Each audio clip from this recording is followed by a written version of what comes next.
Call the roll. Riley? Here. Kennedy? Here. Schmidtke? Present. Wilder? Here. Nelson? Here. Budney? Present. And our ex-officio member, Ted Van Ouse. Ted? Like a motion to approve the agenda. So moved. Are there any corrections, changes to the agenda? Is there support? Support. Any discussion? If not, all in favor indicate by saying aye. Aye. Opposed? The agenda is approved. Next, we have, I'd like to make just a formal welcome to Jim Nelson, who's the newest member to the commission. Welcome, Jim. Thank you for having me. And so I know you sat in on our last meeting, so appreciate your willingness to serve. Learning curve is, I'm getting there. Good. Also, the next item on the agenda is approval of the minutes of our February 12th meeting. Everybody's had a chance to look at the minutes. Any comments? If not, I'd entertain a motion to approve. So, go ahead. So moved. Second. Move supported that the minutes of our February 12th meeting be approved as distributed. And you're going to abstain because you were not here. That's right. Okay. Any discussion? If not, all in favor indicate by saying aye. Aye. Opposed? Minutes are approved. Next item on the agenda are the vouchers, which are found on pages 9 through 15 of our packet.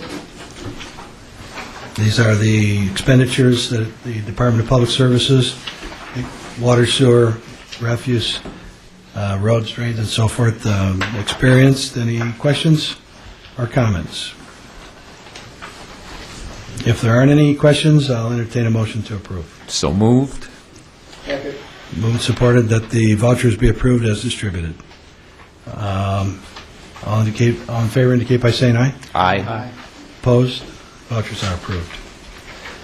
We have end of the year statement of revenues and expenses through March, and we usually receive and file this information.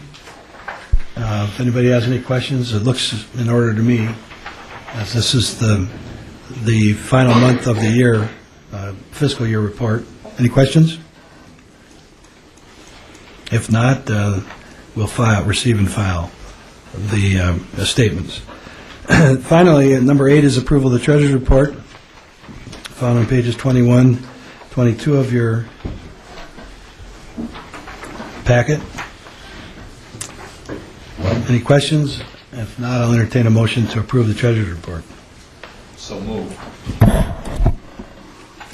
Is there support? I'll second it. Moved and supported that the treasurer's report for March be approved. If there's no further discussion, all in favor indicate by saying aye. Aye. Opposed? Very good. So we move through the beginning portions of the agenda. Next, we have the manager's report. Barry, item number 1 is Park Lane Water Main Loop and the estimated construction costs. Barry? Yes, good evening. I had to switch places here. My mic is not working. The first item, yes, is the Park Lane Water Main Loop. At the last meeting, if you'll recall, we had some discussion about closing that dead end that's on Park Lane near Horse Mill. So I he asked me to put together a cost estimate to have that completed, and you have that in front of you. The cost estimate is $116,298.93, and that's to that's to install approximately 620 feet of 8-inch water main that will continue north on Park Lane to Horse Mill and tie in at Horse Mill. Okay, so we have the estimated cost. This appears later on our agenda for approval of the extension. The one question that was outstanding, and I talked to our Township Finance Director earlier today, Ann Darzniak, and Ann is present. And Ann, can you tell us what the fund balance is for water main construction? You indicated it was in the $300,000 range. That is correct. We have had bonds over the last years, and we haven't spent them, and the balance remaining is $330,000. 330?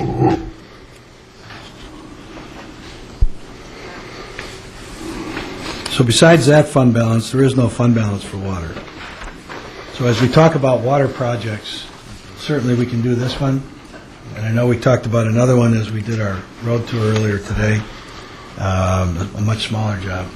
So we have to keep in mind that of what resources we have available from a fiscal standpoint. So we'll receive the report at this moment, and then under our action items, there's a motion to proceed with that project.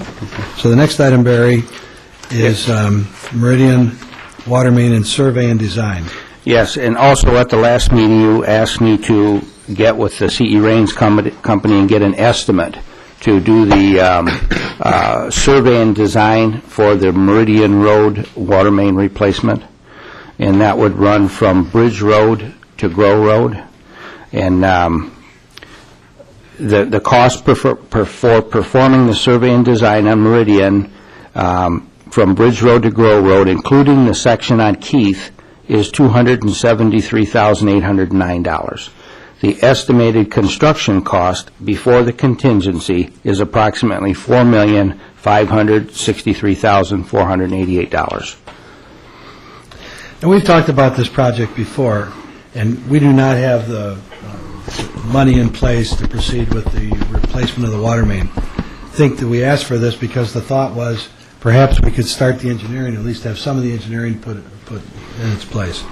So given the fact that we only have $300,000, we will, I'd like to just suggest as we talk about an additional item under the action item, under the budget, that we bring this issue back for our discussion purposes and talk about to what extent we want to get started. So keeping in mind that we just authorized up to $116,000 for the water main on Park Lane. Mr. Chairman, I just got a quick question for Barry. Can you enlighten me on the section on Keith? It's not all of Keith, it's just... It'll be Keith from where it goes off of Meridian, and it goes west and swings around and comes back to Horse Mill. That's an old section of pipe in there also. Okay, thank you. Are there any questions to Barry at this point? I guess one that just popped in my head. It would be possible, of course, for us to, this goes all the way to Grow. We could authorize some engineering to begin from the north end of the project to, say, Macomb or some other arbitrary street to at least get something started. But Sure. I don't know if we want to start it until we have the funding in place or not. So No, there may be other small projects that might arise between now and then, too. So something to consider. We don't have to approve it necessarily tonight. We can talk about it for the future. All right, consider item number 3, seasonal shut-off policy. Yes, I've received a few phone calls. I get them periodically, and people are questioning our policy on the seasonal water shutoffs. And what their complaint is they have to pay us to turn the water off at their house in order to stop all of their services. The policy we have right now says that if you don't want to pay for trash pickup when you're in Florida for the winter, you have to have the water turned off, and then everything stops. As long as the water is turned on by us to that house, even if you're not there, you pay for your trash pickup on a quarterly basis, just like you would if you were there. And that's a policy that's been in place here in the township for many years. But every once in a while I get a call, and the last gentleman that called me, I told him I would bring it to the commission for discussion. But that's the policy that we have. People want their services to stop in the wintertime when they're not at home, so the only way we can do that technically is to turn the water off at the street. And Les probably can shed some light on that. He's familiar with that. Been around a long time. So in this particular case, the resident that spoke with you about it didn't want to shut his water off. No, what he wanted was he wanted his water to stay on, yes, but he wanted the trash services to stop. So if, technically speaking, if the water remains on, we don't have the ability to go police to see whether anybody's remaining in the residence No, and setting out trash. we don't. It's actually interesting because it helps the homeowner. Part of it, as Bill points out, is self-policing. So that allows for sort of a a review of whether they're really there or not. Some people might come back and forth a few times, more than a few times. But the other thing is, think about it. If the man's water's turned off and he's in Florida for 3 or 4 months when it's really cold, pipes break. And what you're really doing is you're really helping the guy out, so then there's no water damage. It's very similar to if houses are vacant for whatever reason, sometimes with mortgage situations, water gets shut off, then there's no water damage. So it really does help the man out. You're exactly right, because we have had that happen. A person's going to go to Florida. They called and said, we're going to Florida, but we don't want our waters turned off for whatever reason. Have hot water heat or something like that they need water for. They left the house. The pipes did freeze and broke in the house. And when he came home and found that he had a mess to clean up, and he also had about a $3,000 water bill. And he wasn't happy about that either. So you're right, John. You're protecting them to a degree. If you turn the water off, nothing's going to happen in that house as far as a leak goes that's going to hurt anything. So it does pay in The that. question you're asking us is, do we want to change the policy? Do you want to change the policy? Yes. Is there anybody here that is troubled by the current policy and would like to see a change? Phil? Mr. Chairman, just a question. Barry, what does it cost to have it turned off and turned back on? Is there a charge? Yes, there is. It's $50. Each way, round trip? Or? No, it's a $50 one-time charge. Thank you.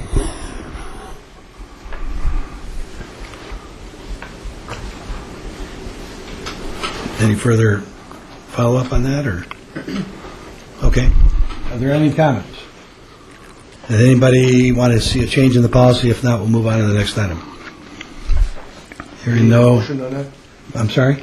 You need a motion on that? No, there's no change. No, it's just he's bringing a report to us, and unless somebody wants to see a change, we'll just move on to the next item. No, it's worked all the years that I was there. So we'll leave the policy in place. Okay.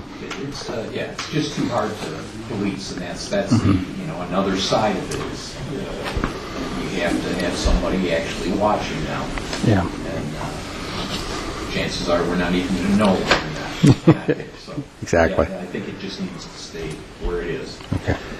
Good. The next item 4, styrofoam recycling reconsideration. Yes. Right now, and it started 4 or 5 years ago, we started collecting styrofoam to recycle, and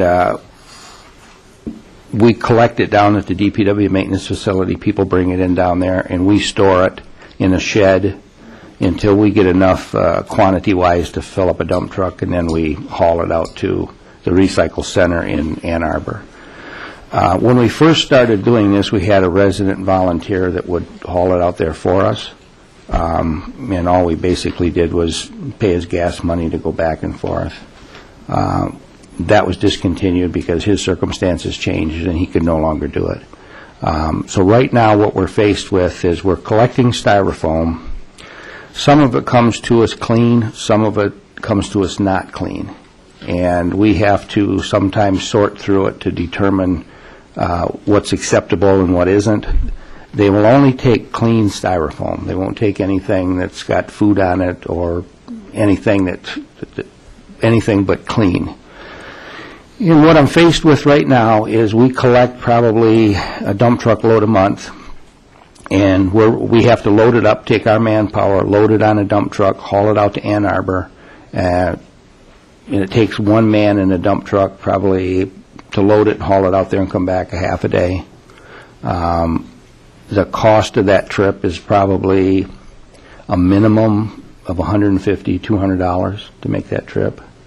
And it's just not cost effective to do that.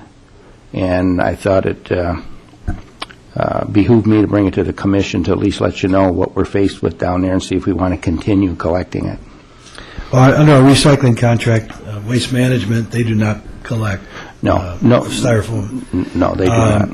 I've looked at this situation, and really, one thing that bothers me about it as chair is that people are bringing in unclean styrofoam, and most of the styrofoam I know our family comes in contact with is if we buy a meal out and it's leftovers or whatnot. I don't think your department should be going through that, but at the DPW facility, you're down to 3 full-time employees with the cutbacks of recent years? 2. 2.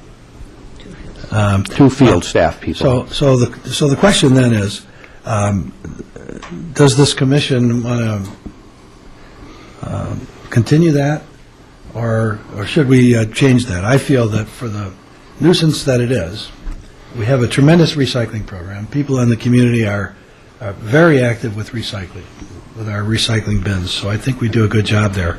But this little nuance, I don't think we have the staff to do this, and neither should we have to put up with it. So right now, the recyclings are stored in a shed that we store our lawnmowers in. And when I went there the other day, here's this big pile of recycling of styrofoam that would be loaded into a dump truck. So opening the discussion and see what your wishes are. Mr. Chair, I agree with you. I think it's something that it just isn't feasible to do anymore from so many angles. The cost, the manpower, also, and correct me if I'm wrong, Barry, but people don't necessarily always come and drop off the styrofoam where it's supposed to be. They'll drop it within the yard someplace. Yeah, most people will bring it and set it out in front of the door, in times when we're not there and the gate's open. And I have to say, most of the people probably do their diligence to make sure that the material's clean when they bring it, but there's a lot of it that isn't. We put it we put it all in plastic bags, and we put it in the building, and sometimes, especially in the summertime, we'll go out there to haul it out, and it's starting to smell. Some of it's been in there so long. I've contacted the recycle people who actually recycle the styrofoam to see if there was anything they offered in the line of a container or something that they could bring out to our facility and drop it off and pick it up periodically, and they don't. They don't perform that service. Yeah, I think it's time, that we need to stop this, because we just can't really afford to continue to do it. I have one question, Mr. Chairman. What does Trenton do with their styrofoam? Do we know? No, I'm not sure. I don't know what they do. I'm just thinking, if we could all go out there on a truck with another city or something like that, if people would share those services, it might be a way to keep doing it, but not my for death. Is there anybody around here that does recycle the styrofoam besides us? Not that I know of, Les. There may be, but not that I know of.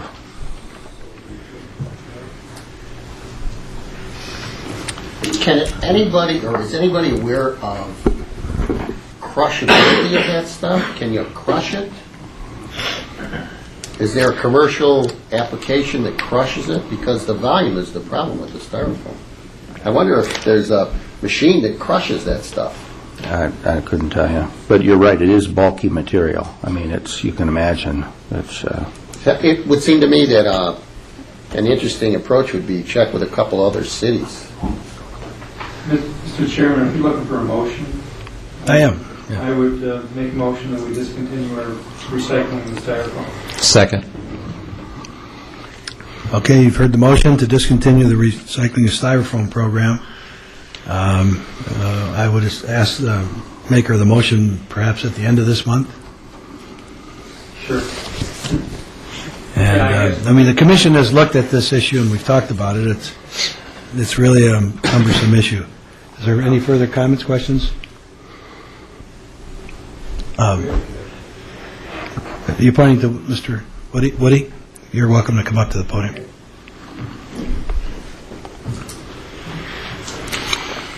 Woody Clark, Parkland. So what do we do, cut it up and put it in the black bag? Well, how do we do it, Barry? Some do. Some just put it in black garbage bags and bring it in. Oh, you mean, I thought I don't mean that. I mean, you take it to the street. If you're going to discontinue it, set it out in your normal trash and they'll pick it up. will they take it? You said that they wouldn't take it. They don't recycle. They don't recycle. Yes, they okay, don't so we can take it to the road. Yes. Yeah. Yes. Thank you. Okay. All right, if there's no further questions or comments, we have a motion to discontinue the program. All in favor indicate by saying aye. Aye. Opposed? So we're going to discontinue at the end of this month. The next item is just to let everyone know, if they don't already, that yard waste pickup began April 1, so people can start setting their yard waste out, like I say, if they haven't already. The next item is that there's going to be a Household Hazardous Waste Day on April the 13th from 8 a.m. to 2 p.m. at the Redford Public Services Building at 12,200 Beach Daily in Redford. You can go online on the website. We have all of the information on there as to what they'll take and what they won't take, but this is a Wayne County-sponsored household hazardous waste collection on Saturday, April the 13th.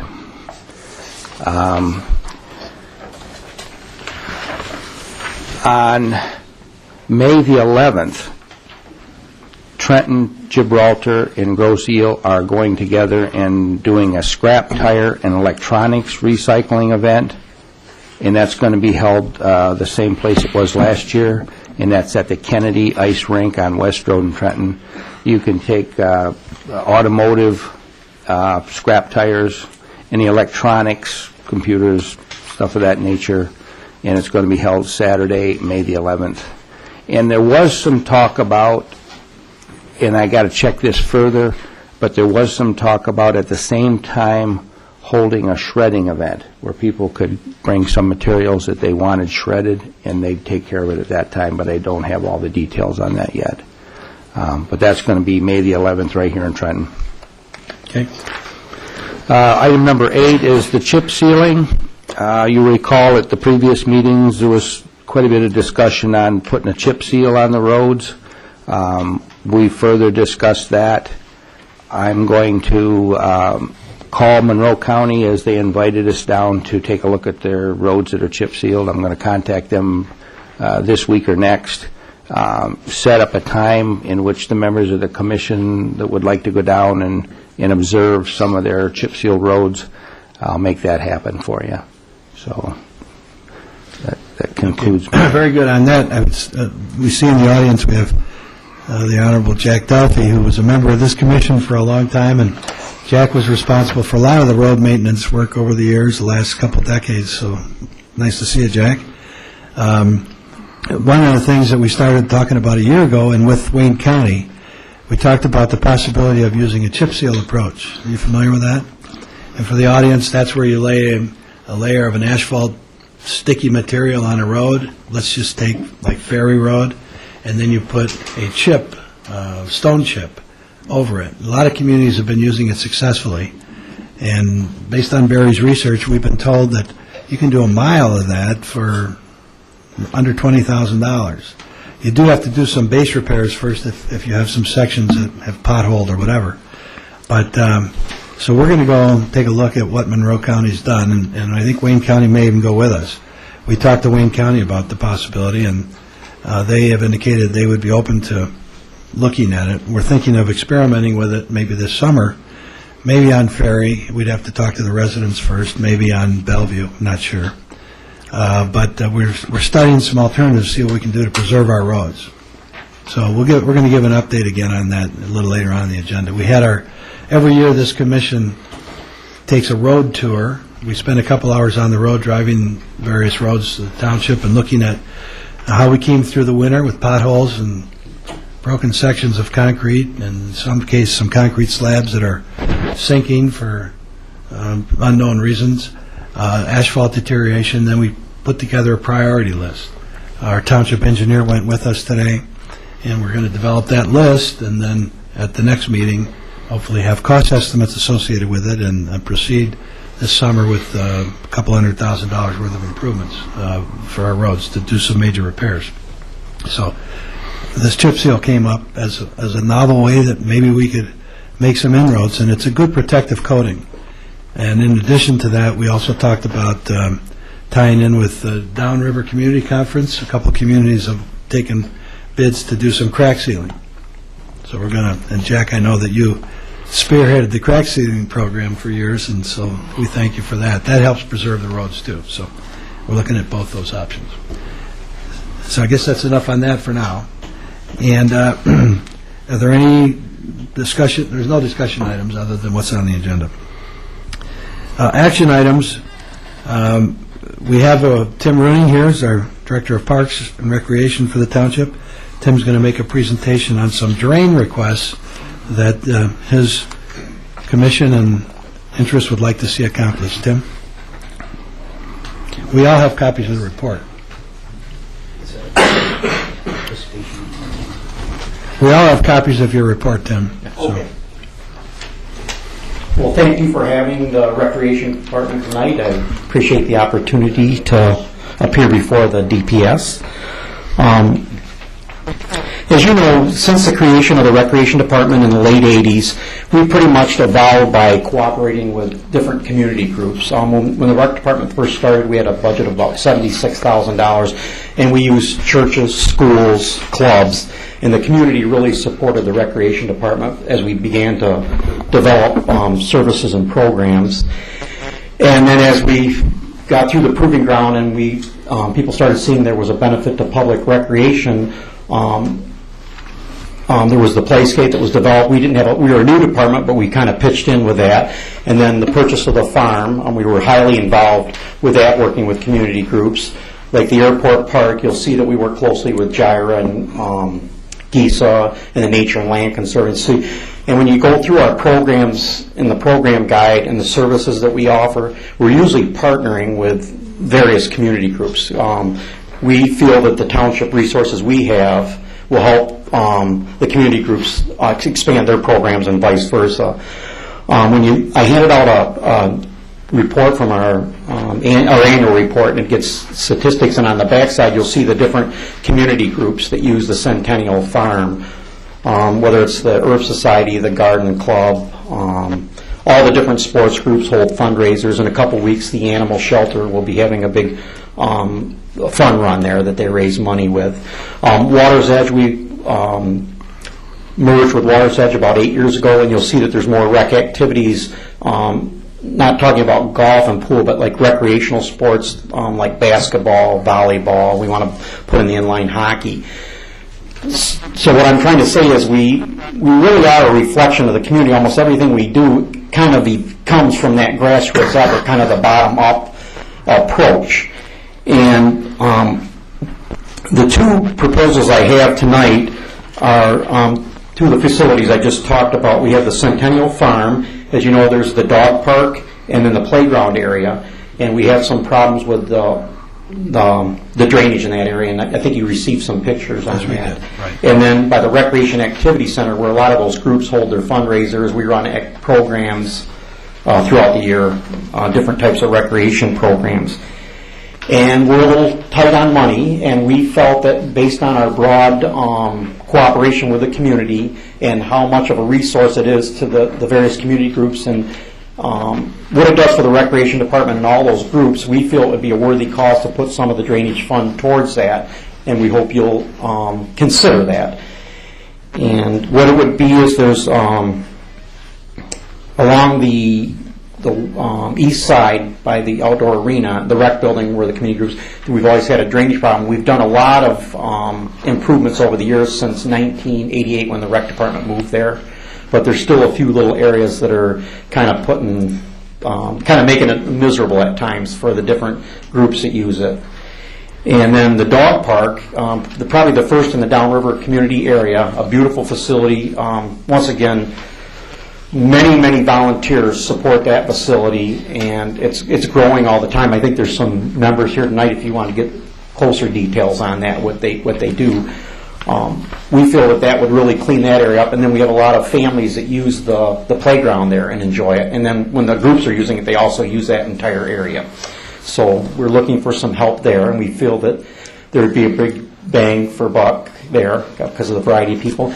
And then the Water's Edge, we have 2 ponds, and they're used as catch basins. One's on hole 3, which would be on the south side of Bellevue, on the east side by the country club, and then the pond on number 9, which would be on the east side. And that kind of drains that, where the rec area is there, kind of drains that area out. And like I said, I think it'd be very helpful, and it would serve a lot of people in the community. I don't know if I gave you enough detail, but... Well, we'll ask the commission, but the drain money is for drainage everywhere in the township, and particularly on township-owned land. So personally, I have no problem with using drain funds to help you correct those problems. And we've done a lot of drainage projects which benefit even rear yards where a number of residents, because of poor drainage, have similar situations. So we'll ask the commission. So thank you for that presentation. Stay there. Don't go anywhere. I'd like to open it up for comments from the commission. Questions from the commission. Mr. Chair, and I echo Mr. Costick's sentiment, and I don't know how many times it's been said, but it can't be said enough how much you, Tim Rooney, as well as the Rec Commission does for this island. But having said that, I do need to ask you this question. Would it be fair to say that the reason you're here before us is because your budget wouldn't allow you to do this out of your budget? 100%, yes. Thank you. Yes.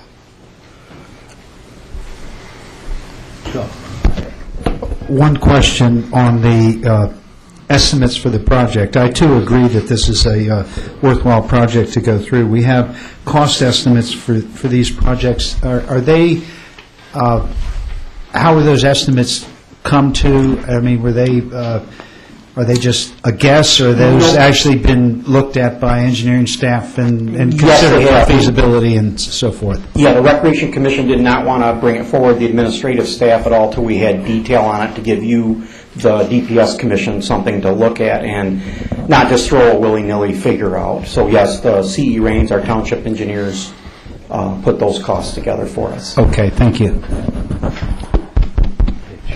Ron. Quick question. You've got 3 items on here. Is this in order of priority as far as you're concerned? Yes. Yep, the dog park and the rec building would be number one. So that Centennial Farm would be number one priority, and then there's the water's edge. There would be other drainage projects, but we're just hoping to somehow maybe get these projects. The ones that you have listed here, are these in priority as far as you're concerned? In other words, number 1 priority would be the dog park, and number 2 the Centennial Park, and number 3 the golf course? Yes. Okay. Other comments, questions? Yes, Mr. Chairman. This This is a great idea, but we have a very serious drainage problem on the north side of Grosse Hill Parkway that was created when they put that drain in from the fire department over to Grosse Hill Parkway. My kids grew up over there. I played in that woods, and there was never a lake in there. There's a lake in there that needs to be corrected and drained. And before we spend $38,000 on this, I think that pond that they created in there, and all the trees are dying, that should be corrected. Even the drain is plugged, the new drain that they put in, that's plugged, but all they have to do is put a piece of pipe in or dig a ditch to drain that pond that was never there. You cannot go outside, the neighbors are all complaining to me about it. You cannot go outside in the summertime because you get chewed up by mosquitoes that are coming from that pond. Tony Gray has gone over there and throw dunks in it, but that's like throwing dunks in the Detroit River. All right, I need clarification on your comment, Les. You're talking about the northeast inner corner of Parkway. From Grosse Hill Parkway to the fire department. Okay, that wood's there. That wood's in there. A lot of it's underwater. Yes. And that's never been brought to this commission before, to my knowledge. And I don't have any idea what the cost would be.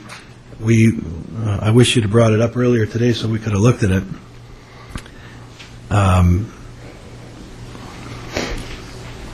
If that's a legitimate problem, and I don't know I haven't walked through there or attempted to, and you say there's a solution just by putting an outlet in? Yeah, Barry knows what I'm talking about. Yes, and I think we talked about that last when we were installing it. You were going to put a pipe through there, and you didn't do it.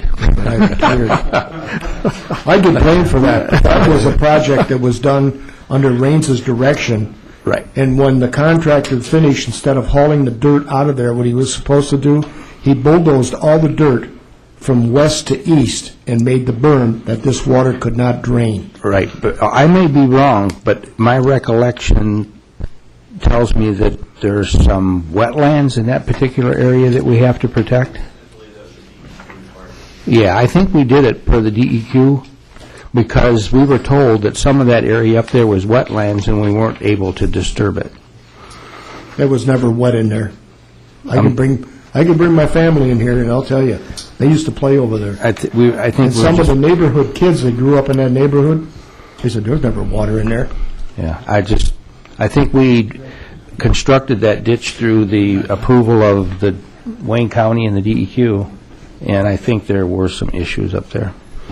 I'd have to Okay, look into it further to see. Well, that matter may have to be researched, but I would call your attention to page 22 of our packet, which was the treasurer's report. I know we've budgeted some of these monies, but we have $1.2 million in our drain fund. And over the years, we've been trying to solve problems as they've come about. And in my opinion, we have enough money in our fund balance for drainage to solve both those problems. I mean, we should be solving problems in the community instead of sitting on these funds and put the monies to good use. That's how I feel about it. Mr. Chair? We can have a separate motion, Les, at the end of this meeting to add this project to be looked into by our engineers. I don't mind doing that. But I, for one, don't think it should interfere with the current request. So you had your hands up down here? Mr. Chair, that's the only point I was going to make, is that has nothing to do with action item before us. It certainly sounds like something we might want to look into and probably should look into, but it should not have any effect on this action item. That's all I was going to say. Okay, so any other comments or questions from this commission? Well, just, if you look at hole number 9 at Water's Edge, that really is one of the nicer holes, or maybe the nicest hole on the golf course. So if you're going to approve that, the residents can enjoy that. I can't see a problem with it. Okay, so you've had a request. Ultimately, this request would have to amend our budget, because this, I don't believe, was in the budget. Well, it's, all right, so we would call this, I don't know what I got to reread the resolution. I guess the resolution, we have to make sure under, that would also indicate that we are willing to amend our budget to accommodate these projects. So the recommended action proposed that the Public Service Commission approves the funding for the following drainage improvement at public recreation facilities in the amount of $38,400 as outlined in Tim Rooney's report and as presented to us tonight, and that our budget be amended. So, Support. Mr. Chair, Yes, sir. I would request that you change the action item to send it forward to the Township Board because of this expenditure. Certainly, that's, all of our actions are advisory, so we're recommending it for the Township Board. Okay. That has to be included. Thank you. Okay, any further discussion? All in favor, indicate by saying aye. Aye. Opposed?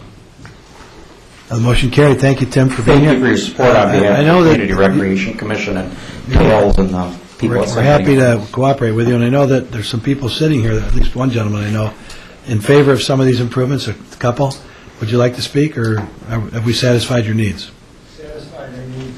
I've been volunteering over there at Dog Park for 6 years, and we don't use it. Really less than 2 cases a year. Well, we want the land to be dry, so nothing worse than a waterlogged dog. Oh. wow. Get a Labrador. Well, thank you all for being here. You're welcome to stay. We talk about a lot of exciting things, sewers, water, drains, garbage, and things of that sort. So thank you, Tim. And looking out over the audience, we're pleased to say that we have our Township Manager, Dale Ream, here. So Dale, welcome. I don't know what we did wrong that he's here, but... Okay, thank you. Next item, consideration of DPS budgets. What I ask our great assistant, Lorinda, to do is, I just wanted all of you to have a completed copy of the budgets. So, beginning on page 36, in the attachment, you all have a completed copy of all the DPS budgets. And I thought you should have them so that if we refer to things, and you could refer to things over the years, you'd have the information. So, That's really simply it. There's no action that I was proposing there. Now, I guess we could say that if we add a project or two, eventually, every time we do it, we have to amend our budget if it's not in the budget.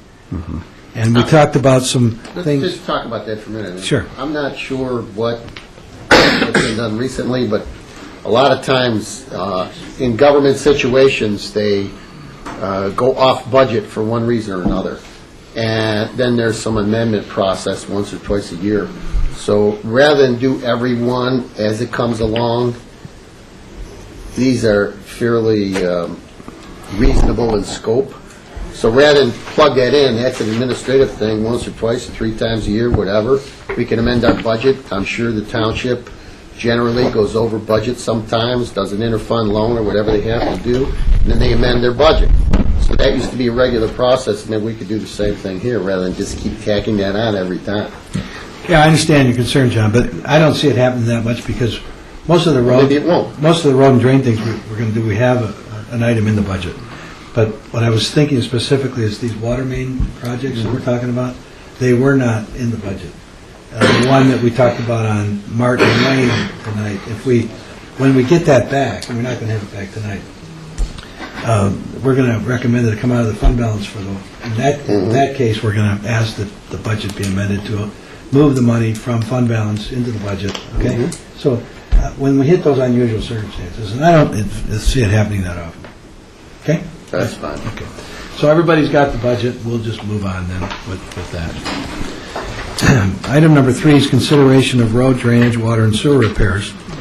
I'll just give a verbal report on that. I gotta find my notes. Today we, as a commission, got in a van and we drove the county roads and looked at road and drainage projects. Along with us was our township engineer, Sahel Sabak of Rains Engineering, and we've given him a list of projects to go out and do the measurements on and to bring back some cost estimates so we can put these in line with what we have budgeted for our annual road repairs. But I will tell you where we are at. I'm just going to mention the projects. I know, Woody, you'll be interested in some of these. And on Manchester, we looked at several slab replacements on Manchester. And then one of the courts off Manchester, it's called Martin Lane. We had water main break there, and they've had a number of water main breaks in that particular court. We're going to look at both the water main replacement across the court, so if we make the road repairs, we won't have to dig them up. We're talking about 100 feet, basically, of water main there. And then we looked at Gray's Drive again. There's a number of problems occurring on Gray's Drive, slab replacements. We looked at Park Lane, Lowry. We looked at the intersection of Burning Bush and Canterbury, where we've had apparently some kind of an underground collapse occurring there. We're going to have to TV inspect the sewer line, storm the sewer line, and repair the road at least 2 of the quadrants of the intersection. At Canal and Horse Mill, where there's some asphalt deterioration, we looked at I got to read my notes. West River Road in front of West Shore, and then we looked at some drainage improvements at West River Road near Island Estates on West River Road, just north of Island Estates entrance, where there's a drainage problem. And we also learned from the county, and the county was with us today, the civil yard manager, that they've had some problems with the storm drain in that area. So we're going to probably have to TV inspect that. We talked about a budget for chip sealing. A budget for crack sealing. And the Downriver Community Conference that Barry's been active with in the public works arena, several communities coming together to take bids to do some crack sealing. We're going to look at attaching some onto that program so that we could do some crack sealing on some of our roads. And then this chip sealing I mentioned earlier. We're going to study the chip sealing option and hopefully this year meet with Monroe County and hopefully by the end of the year, and they do most of it in the warm weather, July and August months, look at possibly doing some chip sealing, although we have to meet with the residents on Ferry and maybe Bellevue to see how that works out. And we're going to study those possibilities. Now, even better news, and I know, Woody, you're concerned about this. Last year, we started talking about improvements along East River Road, at Church, the intersection, at Stout, and at Island. All three of those intersections are badly deteriorated. We made a request and adopted a resolution last year that we asked the county to participate in helping us repair those intersections. And I think that was after you came to the commission, Woody, and expressed concern about the condition of Church Road. Anyway, the good news is what we've been told verbally today is that the county is willing to participate with us. Basically, they might do the work like they've done at some intersections as long as we would participate in the costs. So the way we left it today is we delineated the areas that we would repair. So Sabak, our engineer, is going to go back with his crew, and they're going to do the actual measurements of the quantities, come up with a cost estimate, do a little diagram of each repair, or at least like a site plan, the limits of the repair. And hopefully we can negotiate and sit down, and we want to do this within the next 60 days, an agreement with the county, which they've required before when we've jointly done intersections, on the cost participation to repair those three intersections this summer. And since I'm giving the report, let me ask the commission if they have any questions, if I haven't covered anything. So that's an update on what our road trip basically entailed. Did I miss something, or anybody want to comment? I saw you raise your hand. You're welcome to come up to the podium.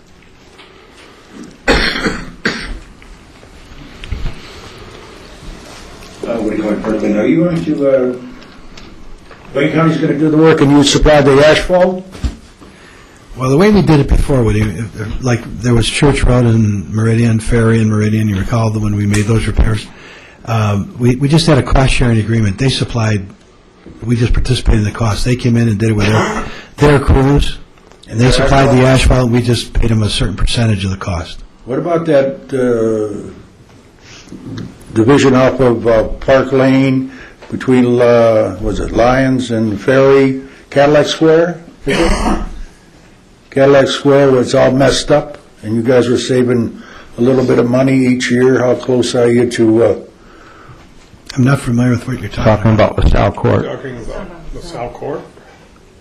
Is that LaSalle Court? It's off Park Lane? Off of Park Lane? Yes. Okay, that's where... Yeah, we discussed Park Lane. We're going to have a meeting in the next 60 days with the residents and talk about options for dealing with that. Park Lane, but LaSalle Court. LaSalle Court, I'm sorry, yeah. Okay, all right, because that was brought up last year, and you said you were going to save some money out. And we set aside $45,000. Right. The project cost is about 150 or something, you said. 130, I think it was. Okay, well... So we're going to meet with the residents, talk about options for financing the remainder. Okay, because supposedly it's a real mess. I haven't really looked at it. Yeah, all the joints have cracked severely. Right. And it's been that way for a while. So you think within this summer, you think that you're going to do something with East River and Church where that's a mess? We're going to certainly push for it, yes. That's more important, I think, than Stoughton and Island. Oh, we agree with you. No, we agree with you. It's absolutely the worst condition on East River. Thank you. You're welcome. Mr. Delphi.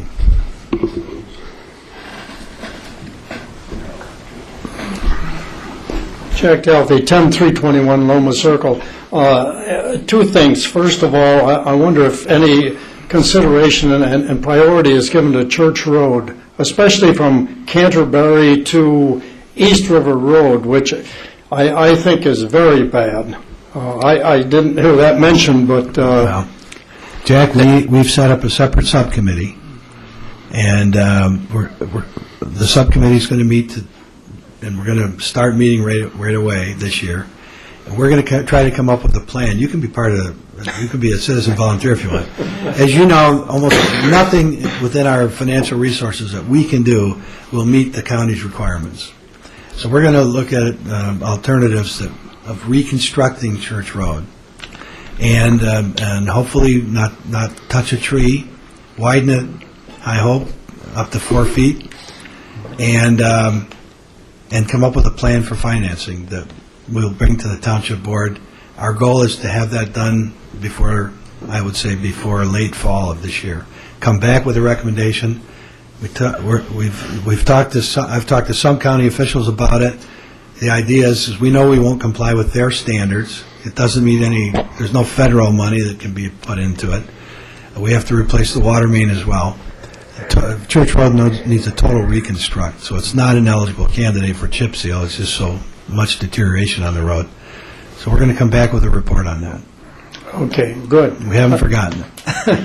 Another consideration, and this is part of that too, and also the intersection at East River Road and Church Road, but Sacred Heart will be having their 100th anniversary before too long. I believe 1915 the church was founded, and I think quite a few things are planned by then. And I know it takes a long time to do these things, but I would hope that, especially that intersection, and also something could be done for Church Road before then. Thank you. Well, I would hope so too, but I would hope that maybe in the year 2015 we can be rebuilding it. We have to find a lot of money to rebuild it. Not it be segmented, so you do a phase of it if you have a... Well, we don't know yet. We're going to study it, and I sincerely mean it, that if you'd like to be a volunteer and part of it, we could use your input. I've ridden around and I looked extensively at what I had, and I'm not sure what your priorities for roads are. It might have changed since you rode around today, but it looks to me like Church Road is probably much worse than East River Road, from what I've seen. It might also about be as bad as West River Road in some segments from the bridge down to Bridge Road. But well, if we do segments, if we did a little strip here, a little strip there, it wouldn't be a significant part of it. I mean, I think we need to deal with Church Road as a whole, and we are going to work on it this year. Come up with a plan, take it to the county. By the end of the year, our hope is through the Board of Trustees to get approval to do something with it and probably put some kind of an issue before the voters. It's a school bus route, and it's a major road to Sacred Heart, which is probably the largest church on the island in terms of its Sunday congregation, at least. And so hopefully we can generate enough interest to get support for something. What is the road priorities? What are, let's say, the first 3 or 4? I know you made a list of priorities when the millage was being voted on, but what is the priority? Say the first 3, what are they in order? Well, we're raising $225,000 a year. Our priority is to spread our money to repair roads all over the township on an annual basis. The worst conditions have to be addressed first, whether it's East River Road. Now, we want to look at our major roads as well as our neighborhood streets, but I don't know if I can give it to you that way. To me, Church Road and East River Road are primary because Meridian's not in bad shape. It's certainly getting in bad shape with all of the expansion joint deterioration that's occurred. But we're looking at several roads throughout the township, and we're trying to treat everybody fairly. Purpose of the road tour, you started it, was to look at what Mr. Schmidtke started it. to look at what our worst conditions are and address them first. Church Road is a top priority, so is East River. But we can't fathom that we're going to have enough money. I mean, East River goes for 7 miles. Church Road is 1 mile. So Church Road is a priority. It is a school bus route. It's fallen apart. So to me, that's number 1. Okay. Thank you very much. You're welcome. I think I've covered that topic. Is there any further comments on the commission? So I guess we're up to item number 4. Ann, please introduce yourself to the new commissioners, and you have the floor. Good evening, everyone. I'm Ann Darsnick, the Finance Director, and I'm glad to be here to actually go over some rates. And I'm giving you a lot of information, and I'm going to go pretty slow, and I'm going to go through it pretty thorough so that the new commissioners can get a grasp of where we're at as far as budgeting and our rates and how we derive our rates. If that's okay with you, I'm going to sit here instead of being at the podium, or what would you prefer? Yeah, the overhead doesn't work anyway. Okay. So the first, like I said, I've given you a lot of information. I'm going to jump around, but thank God there's page numbers on here so you can help to follow me. The first couple pages are just going to be general graphs of our revenue and expenditures and what makes up our budgets. As Bill had given you the budgets, they may come in helpful if you want to grab them to kind of help to see where we're at. The first couple of graphs are just simple pie charts. And what it does is basically saying that our total budget is about $5.9 million for the entire Department of Public Works. It is the largest budget of the township. All revenues are derived from rates. It makes it an enterprise fund, and that's what makes it unique, because it truly is derived 99% from rates, and you can see that. It is broken down in 3 sections: water, sewer, which also the sewer also includes the wastewater treatment plant, refuse, and then those are the 3 main sections of the DPW. If you look at our water rates, makes up about 48% of the budget. Sewer rates make up about 28% of the budget, and refuse rate is about 13% of the budget, and prior resources is about 10%. And basically what prior resources are, so we're not collecting enough revenue, we're actually going into fund balance to take care of some of our expenditures. The overall budget has decreased over last year by 0.24%. Okay, and I'm going to go on to the next page. No, page 2, or page 3, I'm sorry. Page 3, again, we're going to go into the expenditure portion of it. Our water expenditures are 49%, the treatment plant is 18%, the sewer is 20%, and the refuse is 13%. Yeah, and then I'll go into the breakdown. I will go, yep, that's my next page, page 4. So now what we're doing is breaking down every section. Right now, on page 4 is our water. And basically, right now, based on the rate structure and the rate that I'm going to be going over next, currently we are projecting enough revenue to cover expenses on an annual basis. So it is, right now, the water is balanced. Of the water, $885,000 is for operations. The Detroit water cost is $1.1 million. The debt is a little over $700,000, so the debt is actually 25%, and then capital outlay makes up 6% of that. So again, currently, based on the rate structure that I'm going to show you, we will provide a balanced budget for the water section of operations. Any questions on that? I know we always concentrate on Detroit water, but Detroit water makes up 38% of the total budget for the water. The next page, on page 5, is the sewer. On this side, you can see that the total sewer revenue is about 1.7. The total expenditures for the sewer is $2.3 million. So here's where we're going into fund balance, or our rainy day. And we are doing that because incorporated within the budget is the ACO. We have $500,000 projected and included in the sewer. That is coming out of prior year resources.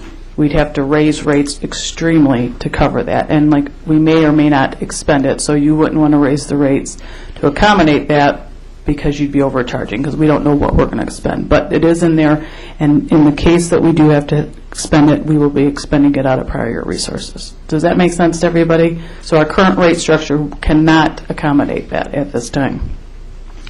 So if you look at the operations of the sewer, it's just general operations, $822,000. Plant operations is $652,000. Debt, again, is $287,000. And then capital projects, which is a large portion of that, is coming from the sewer treatment plant, because we know that everything over there is expensive, of $528,000. And as you can see, what we are doing is financing internally our capital projects. If we are going out for water mains or sewer mains, our budget can't handle that. We would have to go out for additional financing, pay that down on a debt payment schedule instead of actually taking cash and paying it out there.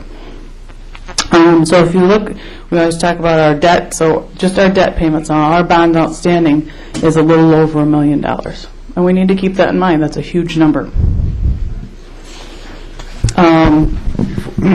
Before you move on there, on that $500,000, how much, we're taking the entire $500,000 out of capital reserve? Yes. Or prior year reserve? That is correct, yep. Without that $500,000, we would be balanced. Short of about $78,000. Okay. Yeah. Just as a comment toward that, too, we put that $500,000 in there every year. And like Ann said, it wouldn't be fair to raise the sewer rates based on that number. Last year, out of that $500,000 that we had in last year's budget, we only used about $80,000 of it. So that's why you're right on, Mark. Well, I just think it's important for everybody to understand or to know that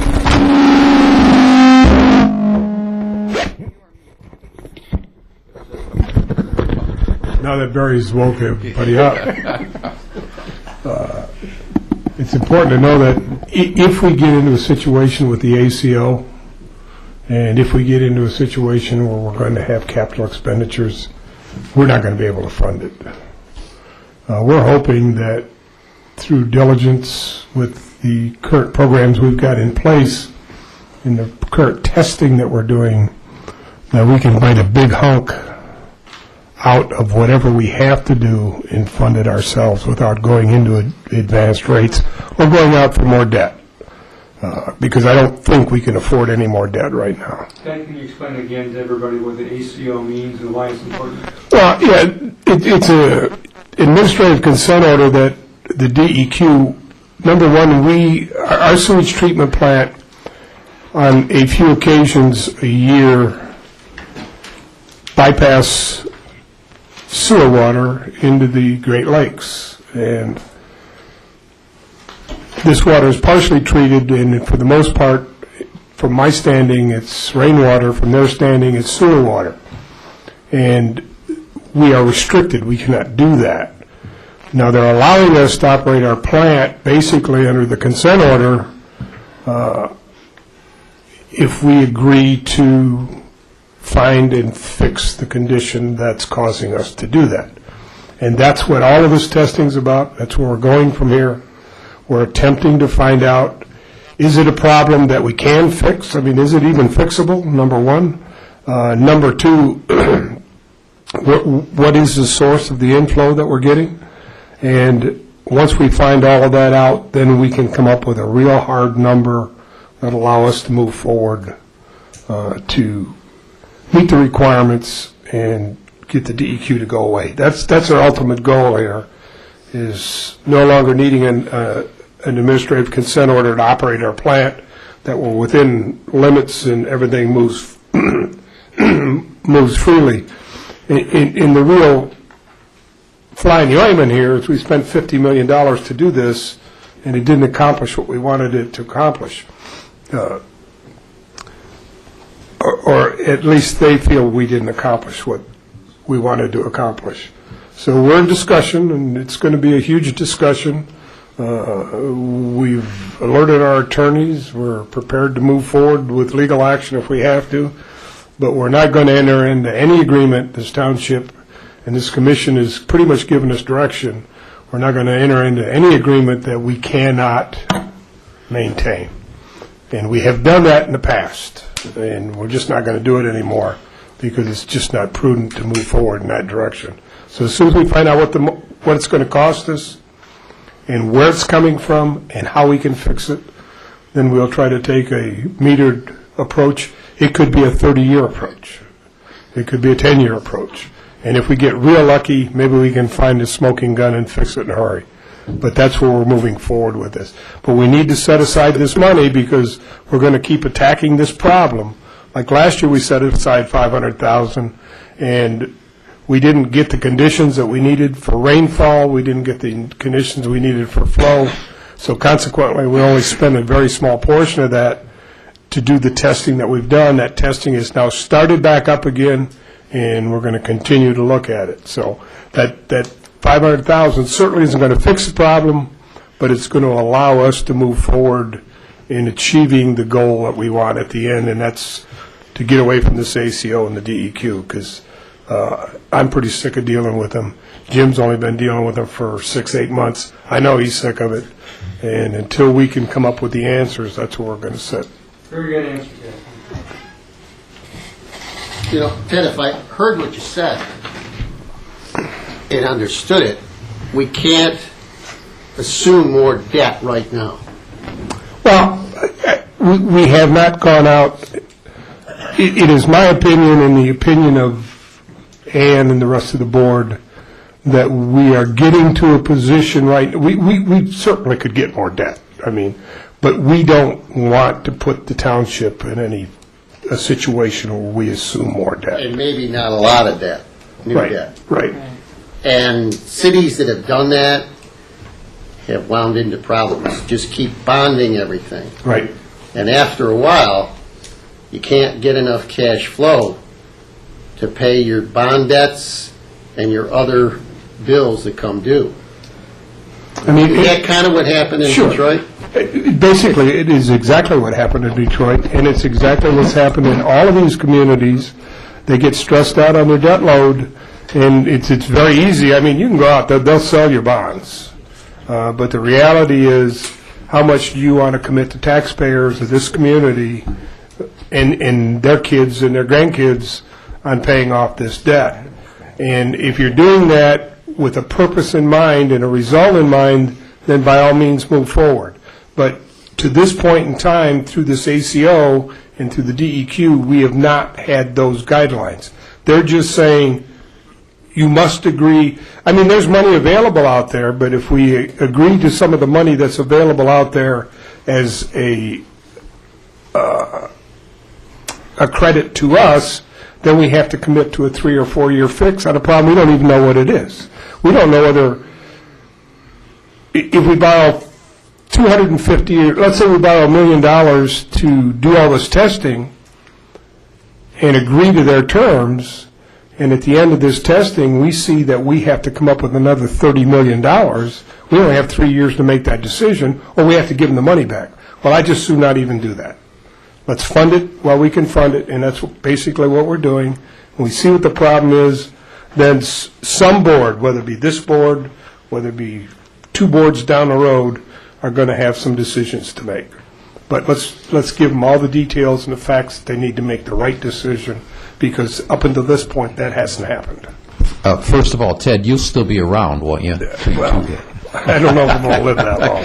But the key here, and the thing we're fighting, is they do want us to do things that we don't know if that's even the problem, and we are just saying, no, we're not going to do it. It just doesn't make any sense.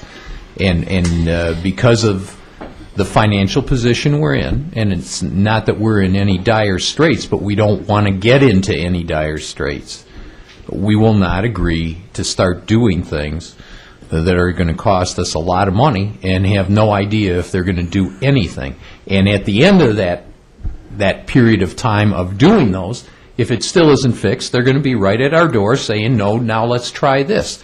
We're not going to take that approach. We want to know what we're doing. And that's why we're in our discussions with them right now, rather than having signed anything. Just to take that a step farther, we fully anticipated with the last bond that we floated for our sewer project of 40 million. We fully anticipated that this day would never come. And here it is. And that's, what, within the last 10 years? Right. And that's exactly the condition and the situation that caused all of that was the front.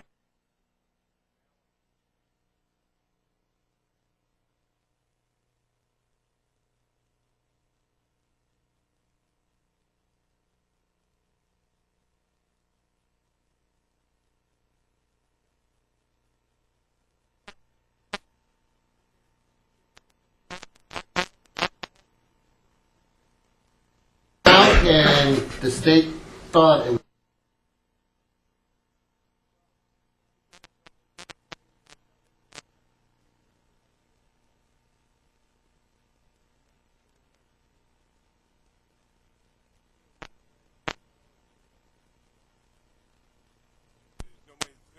no sense in throwing money at it.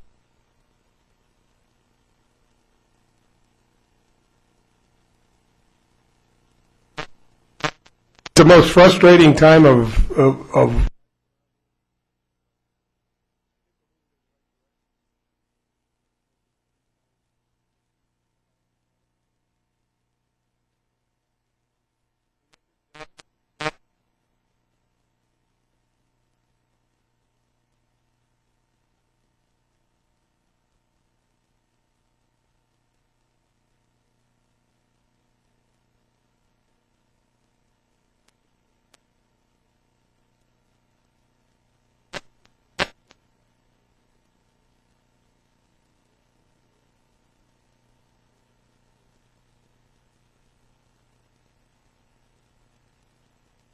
something happened in the city of Detroit.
equal our revenue equals our expenditure to pay for our refuse. Note that, on that note, so the rates were adjusted April 1st. As of last year, if everyone remembers correctly, we did not raise water and sewer rates. Right. We chose to correct the refuse portion of it. So just keep that in mind as we continue to go through the presentation. Page 7 is just kind of a history of where we've been over the last 20 years. You can see just it's the blue line is Detroit, how they raised their rates, and the township is in the red, how we raised our rates. So you can just see where that is. And as Ted had stated, we always talk about, oh, we're going to raise our rates as compared to Detroit. It's a small portion of our total budget, as he said. It's not everything. But our rates have been very consistent with Detroit over the last 20 years. Page 8 is just so everyone kind of sees where we are as far as debt. Now, this is just for the DPW and is just principal only. So what we're trying to see is how our bonds, we got water bonds in the blue, sewer bonds in the red, and then our building, just the building of the DPW. So you can see that as of 2018, the township, the DPW building will be paid off, and you can see that after 2020, some of our other debt will start to go down. So there actually is a light at the tunnel, but obviously you know that tunnel's not going to stay there because we have other capital needs that we need, and Detroit and everyone else is stressing infrastructure, and the only way you can pay for infrastructure is through bonding. On page 9,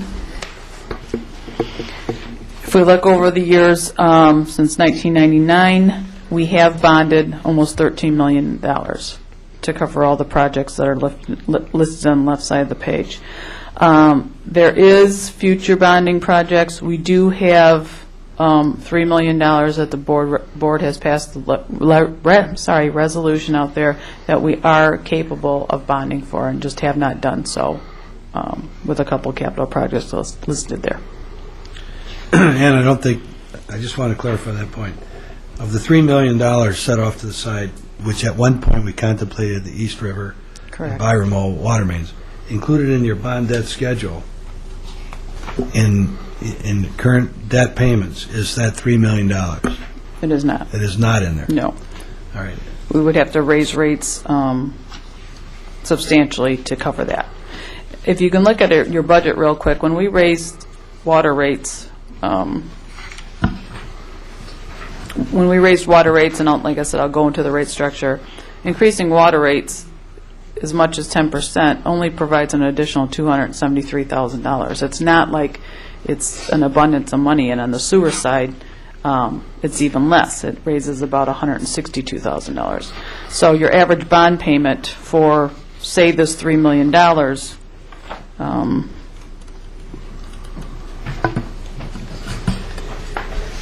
I think is like $150,000. So you can see that every time you go with bonds, those bond payments increase very rapidly. Yep, actually, I'm sorry, I think it's on the next page.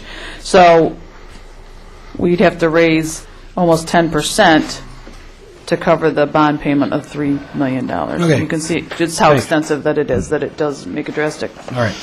Okay, page 11, 12, and 13 are basically what we get from the city of Detroit as far as their rate increases. Over the last 10 years, we've actually, what has happened, just so you know where I'm coming from, is we usually have Plant Moran do a rate study. It used to cost about $3,000 a year. And so Barry kept poking me, and said, look, we got to go to an AWWA class on how to develop rates. And so we did do that. And actually, it enlightened us a lot compared to what other communities and what the standards are in the industry, that we kind of were lacking behind because we kept doing the same thing. So what this is doing, I'm going to show you the way we do rates now and the differences and what we're trying to show on how the rate structure we would like to develop into. And what is happening is Detroit is following the same standards. In the past, we would do our rates totally based on, 90% of our rates were based on usage, was based on consumption. Over the last couple of years, Detroit, and it was always shied upon that we shouldn't charge a stable rate, that it should always be based on how much people are using. And that's what the history has been in the past, and that's the history that we've been using. The industry has now changed, as we can see with Detroit. Detroit is now, when they're providing us with a water rate, they used to provide just based on consumption. They also started to implement a fixed portion, that there is a fixed portion that they're charging and a variable portion. So, like I said, in the past we had a very small service charge, and then we've always based it on consumption, and we always raised our rates based on only consumption. So what the next 3 pages, without getting ahead of myself, what the next 3 pages are 11, 12, and 13, is we get, every year, the Department of Detroit Public Works provides us with a rate calculation. If you can look over the last years, across the nation, or across, people are using less water. And so, therefore, we are buying less water from Detroit. If you look in 2011, we bought 63, millions gallons? I'm just using numbers. In 2012, or 12-13, we're projecting our uses on 58,000, and then on 13-14, the current year, it's 52,000. So we are actually purchasing less water from Detroit. This year, last year, our increase was 10.3% that Detroit imposed on us, and this year it's going to be 4.4%. But there also is, like I said, a fixed charge involved. If you go to page 14. And I just want to... Yep. I know the pages 11, 12, and 13, it's hard to pick out the number. Oh, I'm basing it... But the fixed charge from Detroit on a monthly basis on page 11 is, under the cost recovery columns, it's $28,000 a month. Correct. And that was the first time they did that. That was the first time they did that. And then in 2012-13, that same figure jumped to $41,000 a month. Right.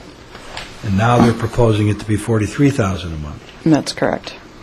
I just wanted to let you all know. And I don't know if we have to point those figures out to you, or do you see them? Okay. Okay, I'm sorry. That's fine. Kind of keep your finger on page 14.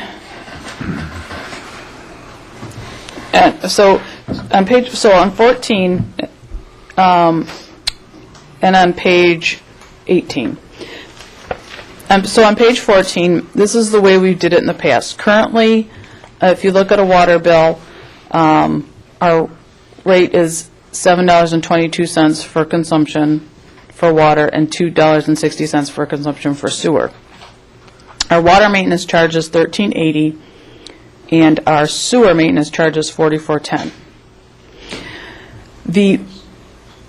The maintenance charges, if you look on page 18,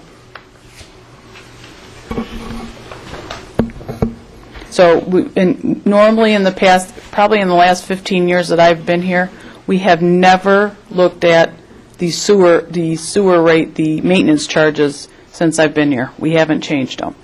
So we've always increased the water rate and the actual sewer rate for consumption only. Like I said, we've never touched the service charges. Those numbers have been the same forever. For the sewer charges for the water, it's based on the main size. Right now, if you look down in the last column, it's 1380, 1760, 1962, 2463. You're talking on page 18. That's correct. If you look on the last column where it says water service charges. What we've learned in the past is that the AWWA actually has a standard when they're charging the service charge. So like a 5-inch meter would equal 1, and then a 3/4 inch meter would equal 1.1 times the rate. And then it would keep going up. If you look, so it would go up in a proportionate, but it was based on standards. Our rates never followed those standards. In the last 16 years, like I said, those rates have never changed. They've always been the same. If we look at the sewer system, the AWWA also charges those rates based on the meter size. In the past, for Groseal, the monthly dwelling rate for the maintenance charge has remained consistent.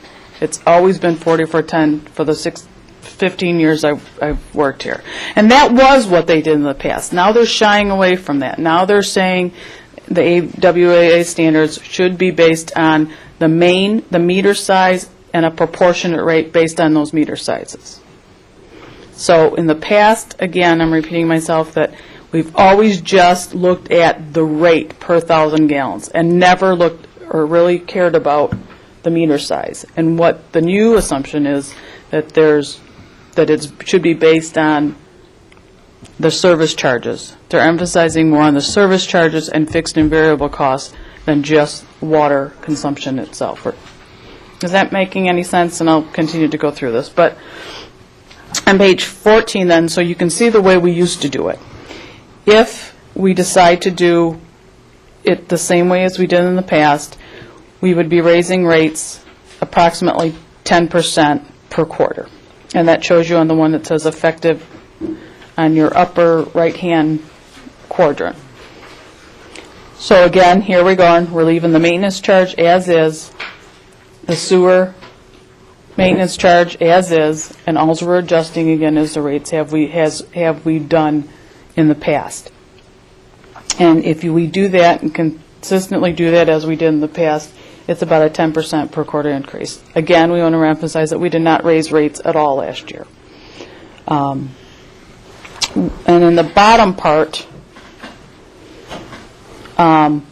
you can see that the difference is, again, before allocation, I give you that quadrant again, then they have this after allocation adjustment.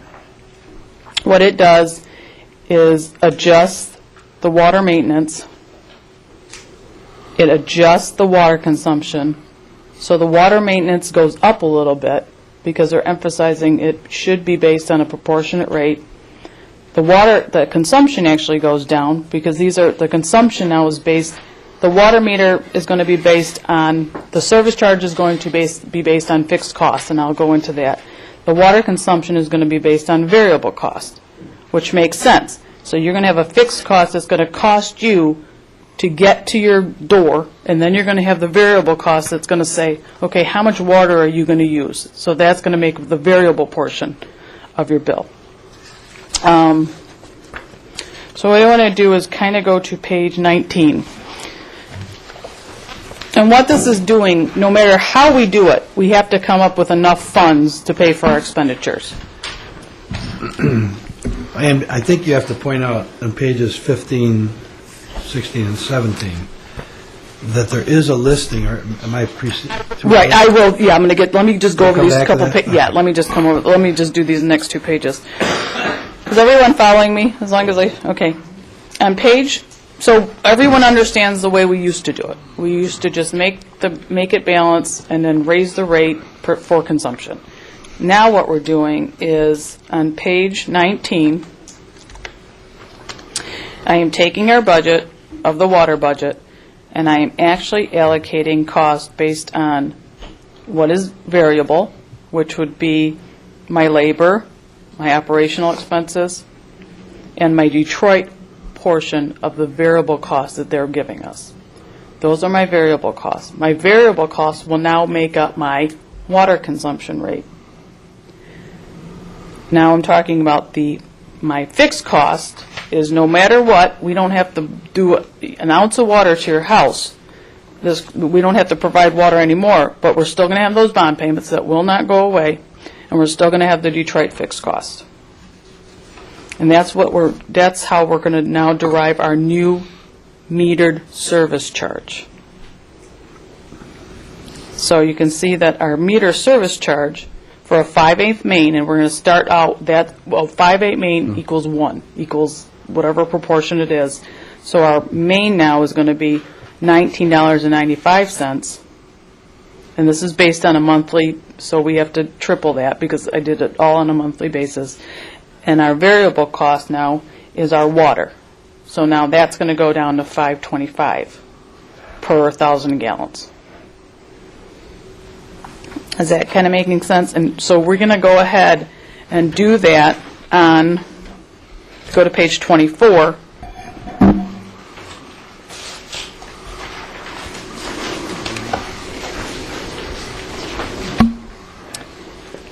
So 24, again, basically we're going to do that, go through that same computation. And you can see that our fixed cost, again, which is our bond payments that are going to be paid no matter what. So now our fixed cost is going to be $585, where before they were $44.10 no matter what. So now they're going to be $585 per month for our meter charge, and then our variable cost, so our variable portion of our sewer is going to be up to $4.89. Does everyone get the concept of where we're going on that? So theoretically, no matter what, you don't use any water, you're still, every household's got to pay for something. So then, what I want to do is go to, now it becomes very important what size water main you have. Because again, if you go to, now I'm going to show you where those allocations are and what it means on page,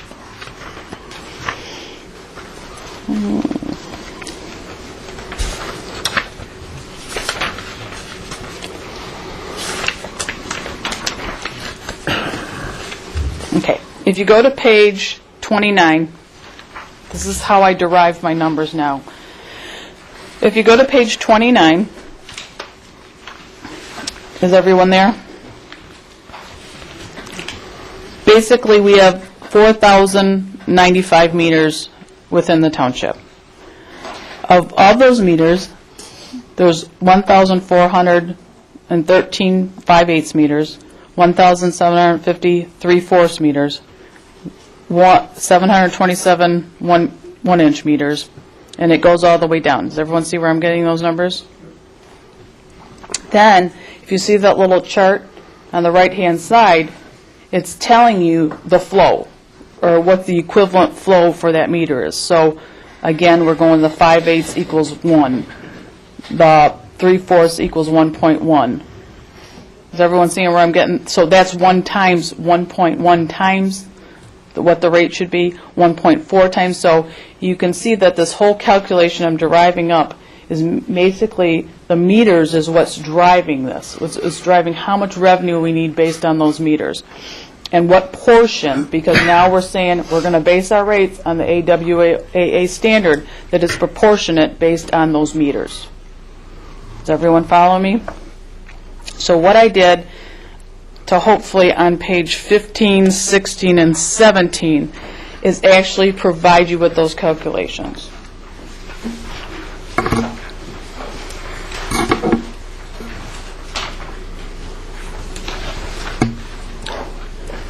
So for anyone with a 5/8 meter, there's 1,413 5/8 meters. The current way that we're doing the rates, you can see that it's $13.80. And if you look at that sheet, if you want to look at that sheet on... You're on page 15. Yep, I'm on page 15, but I want you to kind of flip to page 18 as you're seeing those numbers of what we're currently doing, and you can see how they're fluctuating. So let's just go through the first one very thorough, and then we can kind of skip over the other ones. Okay, so our first one, I have 1,413 meters. They're 5/8 inch meters, and I have currently, my rate, if you look on that page, is $13.80 per quarter. My new rate would be $8.09 for 25,000 gallons. And then if you go to my ready-to-serve charge, If you go down the page on page 18, your ready to serve charge is $44.10. My new rate would be from $2.60 to $3.12. So my total quarterly bill would be $338.15 if I use $25,000 a gallon under the current system. Does everyone follow me there? Mm-hmm. Okay. Under the new system, if we go to our other little pages, we go to page 19. We want to hold in your fingers 19 and 24.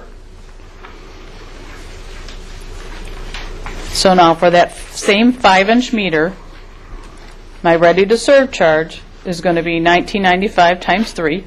So that's going to be $59.85. My new water is going to be $5.25. And if you go to the sewer side, which we always charged $44.10, now I'm going to comprise those rates of what size meter you have. So it's going to be $17.55 for my ready to serve, and $4.89 is going to be my new per gallon. So my bill is going to be $330.90. So what we're doing is we're shifting some of our cost per gallon to an actual ready to serve charge. We're actually saying, okay, our price per gallon for that gallon of water is actually going to go down from $8.09 to $5.25, and your sewer is going to go up from $3.12 to $4.89. But in this instance, your ready to serve charge is going to go down. Does that make sense to everyone where the calculations are coming from?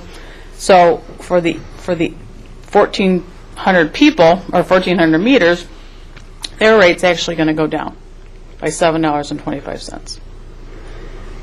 If we go to the next one, same methodology for a 3/4 main, and there's 1,750 of those mains, it's going to basically be a break-even proposition. As you start going up in the meter size is where the difference becomes, because what the AWWA is saying is with people with those bigger meters should be bearing the cost of fairness, that their pressure and whatever is coming out of those meters are much more than what the average household is using. You went just a little bit in because just first blush when I was going through this. You went, oh, looks great. If they're using the same number of gallons, somebody with an 1.5 inches, my 3/4 inch is using the same number of gallons every month. Why should their bill be dramatically higher than mine? Because gallons are going to be the same. It's that someone's going to have to help me out here. I can help. There's more water available. So Usually as these meters go up, the demand in that facility could be higher. Correct me if I'm wrong, Barry. You said it's 25,000 gallons for each. Well, that's the water doesn't that's change. just for number calculation. But the availability of water, volume of water for bigger meter is there. Now, So are you concerned about peak times or something like that? The amount of water doesn't change. The 25,000 a gallon stays the same throughout. The 131, those numbers stay the same throughout. It's that allocation of the fixed cost that they're saying that a 4-inch meter is how many times? It's like 11 times of what a 1 meter would produce. A lot of it. Let me check. Let me interject here for just a second. A lot of when a facility has a residence can operate off a 5/8, 3/4, or 1-inch meter, because you can get all of the volume through that meter, being a 1-inch meter that you need in your household. Right. You take this facility right here that we're sitting in, for example. This facility is probably sprinklered. It has many uses of water, and we may have a 3 or 4-inch meter coming into this building. At any given time, the flow could be anywhere from 5 gallons a minute through that line or it's capable of producing 5,000 gallons a minute through that same line, because it's capable of passing through a 4-inch line rather than a 1-inch line. So anybody who has a large meter doesn't have it for fun. I mean, their demands on our system are typically a lot greater than your house. Okay, and I understand, up to a point. But if we're both in the course of a 30-day period of time using exactly 25,000 gallons. No. One of those is 1,140 That doesn't change. hours, and those three. Ron, let me jump in here. The 25,000 gallons, most of the people that pay water bills that come to these meetings are residents. Right. All right. The 25,000 is a means of saying, well, based on, we're raising rates, and what's it going to mean to me? What we tried to show is what does it mean to me in the average consumption for a house, single-family household. If you take the average bills, it's 25,000 gallons a quarter. Right. So that's all it's meant to be. Right. There may be a great variation between a home that has 8 children versus one that has none. So we're just trying to show everybody that what's the rate increase going to be to me, that if you taking the average of 25,000, here's what it's going to mean to you per quarter. That's all we tried to show. Years ago, we tried to do that. So, Maybe it's wrong, but the $25,000 gallons, if you look on every line item, those are the same, all the way down your chart. The big difference comes on page 29, when they tell me, AWAA standards tells me that a 2-inch meter, if you stay with me on the right hand, that little box. Right. A 2-inch meter should be 2.9 times, which is consistent to ours, but a 3-inch meter should be 11 times. And a 4-inch meter should be 14 times of that 5/8 meter. So I actually wrote in the calculations next to ours, and this is where the difference comes in. If you go to that page again. So we're shifting the burden to those bigger mains, and apparently AWWA agrees that is the equity in the whole system, that they should be burdened with the bigger cost. And if you go to page 18, and you may, for your own, just kind of write these figures in next sorry, to which page? Page 18, where our quarterly rate is. Just for the water, if 1380 was 1, then the next one should actually be 1518, because that would be 1.1 of 1380. The next one should be 1932, which is right on. The next one should be 2484, which is right on for what we're charging. The next one, the 3435, should be 4002. We're still close. We're in the ballpark. For our 3-inch main, we're charging 4683. It should be 11 times 1380, which should be $151.80. And then the 4-inch main, which should be 14 times that, should be $193.20. So Go ahead. So that's what the ABWA standards are. This is supposed to be standardized fairness, equity, and that's what this is trying to say, that we have way undercharged these people forever based on ABWA equity standards. So maybe what I can't get my head around right now is the fact that since we're raising the fixed cost significantly, but we're lowering the variable cost, and these people with a larger means are using a lot more gallons per month. Correct. And their overall Correct. cost for water during this time is not quadrupling, as we're showing as 25. Maybe it's going up 20%. Yeah, I just use the 25% as And you need to get that number, that 25,000 gallons off your head. Right, that's just a because calculation. Obviously, if you have a 3-inch meter, you're using a lot more water than that. So- It's just a comparable number. When I first saw this, I thought, geez, this is kind of like going from a flat tax to a graduated tax. Right. And the more you make, therefore, the more you have to pay. But in reality, what we're saying is that since they're using a lot more, the rate variance is not going to be that nearly as significant, maybe somewhat, but not nearly as significant, is what I'm looking at when I first analyzed it. We're reapportioning this, and I'm not saying we're doing this. I mean, this is a proposed action. But we're reallocating costs, and the biggest factor that we need to figure here is who and what get the impact. Where does the impact go? And it's something that we need to discuss. I mean, we need to discuss here, and we need to discuss it at the board level. Bill made a suggestion that we probably have a joint study session with the board before we move further, because if, for example, we'll just pick a number, a third of the township goes south for the winter for an extended period of time. They're going to be gone for 1 to 4 months. They're going to see an annual increase in their water bill and their sewer bill because of this fixed rate. Right. The people that stay here will realize the reduction because they're using water on an everyday basis and everything remains constant. So that's an impact. The schools have 4-inch main because they're sprinkled. They're going to have an impact. Now, will it be a great impact? Probably not, because that 4-inch main will service the sprinklers, and hopefully the sprinklers don't run all the time. So you're flushing a few toilets, you're running a few sinks, so their consumption level will be down, so it will not be a proportionate. And township hall's the same way. Anybody with a sprinkler, a fire suppression system in the building has got a 4-inch main on it, or a 4-inch meter on it. Now, that doesn't mean they're going to use it, but that water is available if they need it.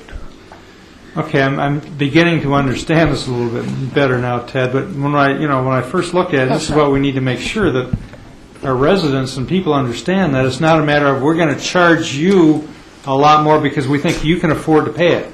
No. And that's. But I mean, at first, I know, appearance, at first blush, and that's why when you try to put one of these things in context, you need to pick a number to start with, and that number has to be consistent, but it doesn't reflect the actual usage of those bigger meters. So it might be interesting to see, and I'm not saying we do this necessarily, but to see what the average consumption of somebody with a 2 or 3 inch line main would be, and what that ultimate reflects on their bill as far as a rate increase.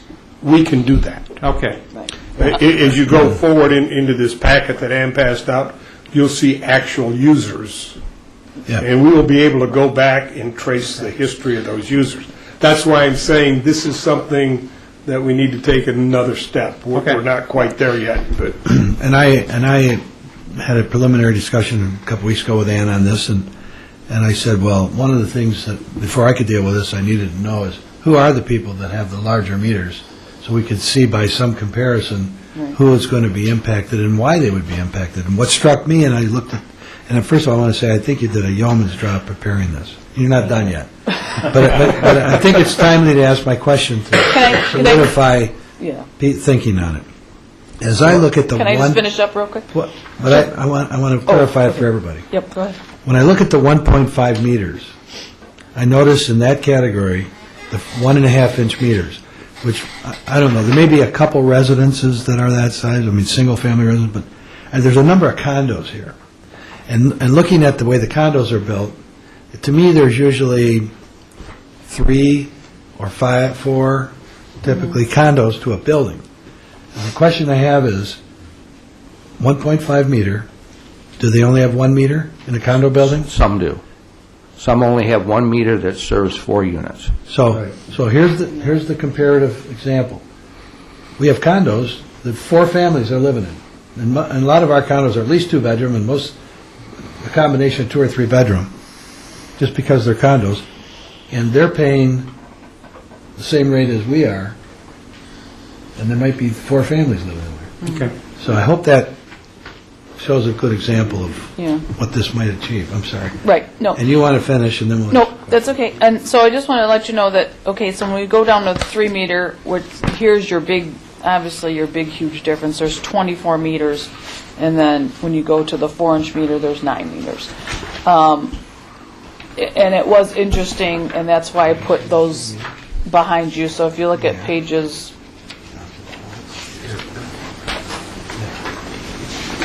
So I went to, I highlighted, we gave you a list of all the 1.5 meters, the 2 meter, and you can see most of the 1 point, so it's not even going to affect really the 1.5. They're going to be happy as larks in a park. There's like $43 a quarter, but That list starts on page 30. It gives a Yeah. breakdown of all of the meters and who Right. has it and what size they are. But it's interesting, and we're not going to go through it now, but take the time to look at all the meters. It becomes a political issue, too. I mean, there are 2-inch meters, are a lot of, some township properties, some churches. These are interesting to look at, to how it's going to affect and who it's going to affect. Do these pages show us the actual usage? The actual, It doesn't, but we can definitely can spot give you check those and give I you was those just trying to uses. get an understanding Yeah. in my head again, and Yeah. you know, And I I think just we don't. I probably- would not feel comfortable if we're just arbitrarily quadrupling. I think we need to do that. I think Okay. we need to get a respectable Right, or a representative group and see just how it's going to affect them. right. Like your 3-inch in Township Hall Airport, it's a lot of our properties, the schools. So, yeah, there is, and then 4 inches the country All club. commercial meters. Yeah, pretty much all, yeah, a lot of the commercial, that That need doesn't it. mean that we should charge them more, though. I mean, okay, you see what I'm saying? That's right. Right. Okay. And it comes down to, it's what the WWA actually thinks is equitable and the right way to charge everybody. Okay. So, Good job, Ian. I mean, this is the way we're being charged now by the city of Detroit. Same basic principle. It costs us X number of dollars to get X volume of water to your door. It's fixed. No matter whether you turn your faucet on or not, this is what it cost us to get you that water there. We had to run this type of pipe, this size main, and that's the way we're being charged now. And if we don't adapt, then what we're going to do is continue what we're doing right now, where we're basing it on consumption when we're no longer being charged on consumption. The next obvious question is, any math been done on what kind of additional revenues that this would, by changing the billing system, would generate to the township? it's None, we it's don't. zero. Basically, what None. it's doing is, it's just appropriately and equitably, we're going to raise the same amount of revenue, and that's why I did this. That's why this whole rate conversion, no matter what, we have expenditures, we have to cover them. Okay. So it's just switching the burden and making it This is equal. kind of a revenue neutral. Right. Oh, yeah, it's revenue Okay. neutral for the township. And one last thing That helps. that it was important, that, do you understand now, it's very simple. If you guys want to issue debt, you're going to get that money for that debt whether they turn on that water or not. So anything above that can be adjusted, but once that debt goes in, everyone's going to pay for it, and everyone's going to pay their equitable share for it. I think John will agree with me. It's kind of the same thing that happened with the $40 million sewer bond. They put it on my taxes. And now, Now, is that fair and equitable? I mean, we can argue that issue all night. I think it is, because my property value, if it increases my property value through attrition and usage, then eventually I'll get my money back. But on a month-to-month basis, it's a lot more expensive for me to flush my toilet than it is for you to flush yours. And it's just the way it is. And is it right, is it wrong? It's just the way we do it.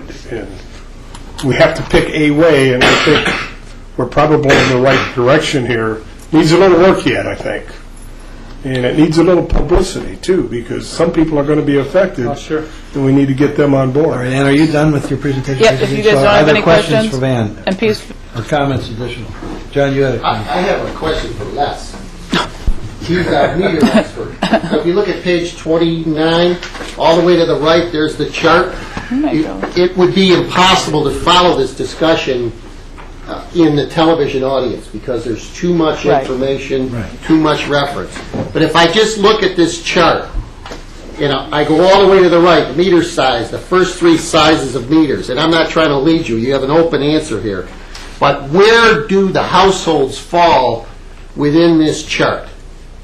And you've put in a lot of meters, and you've worked for the department for 43 years, you probably know. We changed the standards many years ago. Okay. It used to be a 3/4 inch line, a service line, and a 5/8 inch meter. When they built a lot of houses over in Pottawatomie Woods on the south side of of Macomb Street. The Board of Water Commissioners changed the specifications because the people on the second floor weren't getting enough water to be flushing their toilets and taking showers. So the Board of Water Commissioners set the standard of a 1-inch service line and a 3/4-inch meter. If you want to go to a larger meter, it's your option to go to a larger meter. And if you want to go to an 1.5-inch line, that's your option. But our standards are 1-inch service, 3/4-inch meter. Would you say most of the households fall in that category? Yes. Okay, so you're talking in your charts, the... Well, you can see they got 1,750 3/4-inch meters. Yeah. No, but I'm just saying, in our charts, it looks like it's very close. The rates for the first three sizes are very close to each other. Right. And the only time it gets larger is the commercial service. When the rate jumps like to 11-fold, that's a 3-inch main. The households aren't going to have that. We got a couple houses on the island that have 3-inch Well, then they're going to get it. You will look on the back of that chart that Ann has. They might. On the back of this, page 30, you go to the back of this thing and it tells you who has what size meters. Don't read the name. Obviously. It goes your 2-inch, then it goes to your 3-inch, and then it goes to 4-inch. I believe there's just one house on Grosse Ile right now that has a 4-inch meter, Yeah, Okay. but it's not in service yet. right. Oh, I wonder where that house is.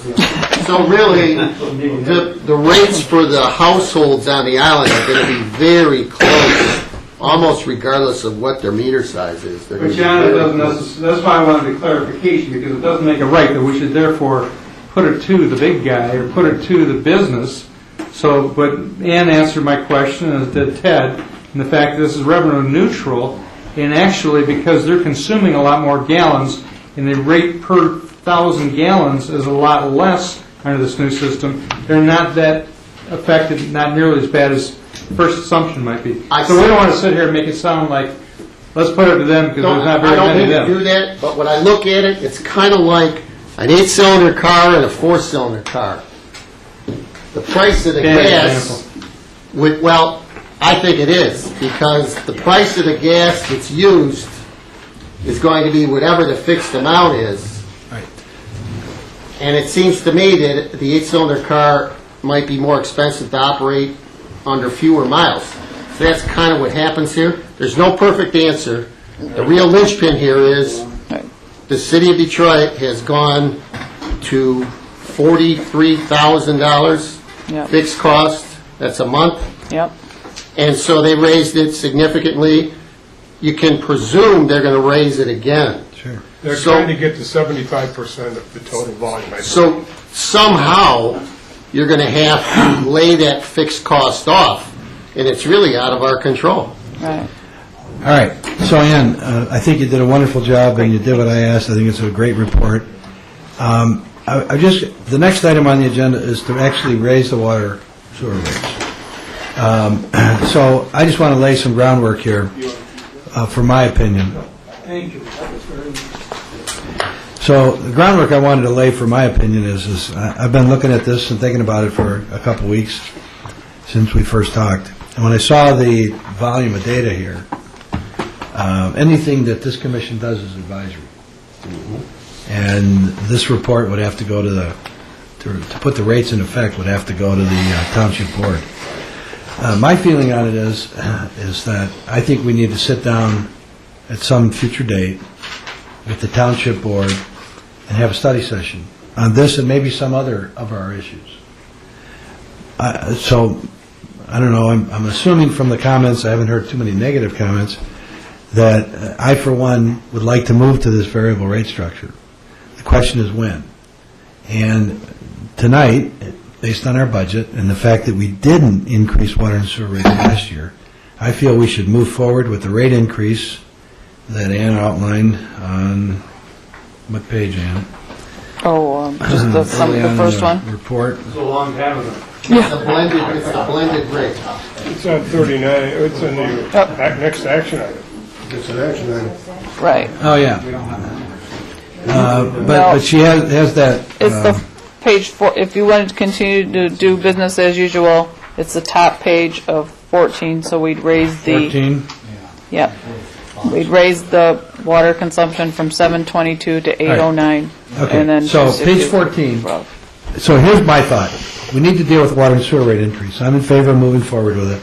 But I think for the variable rate, I can't imagine us sending this to the township board and asking them to approve it with all the other business that they have and spend the hour plus, and it would probably be 2 hours, of people asking questions from the audience on this topic.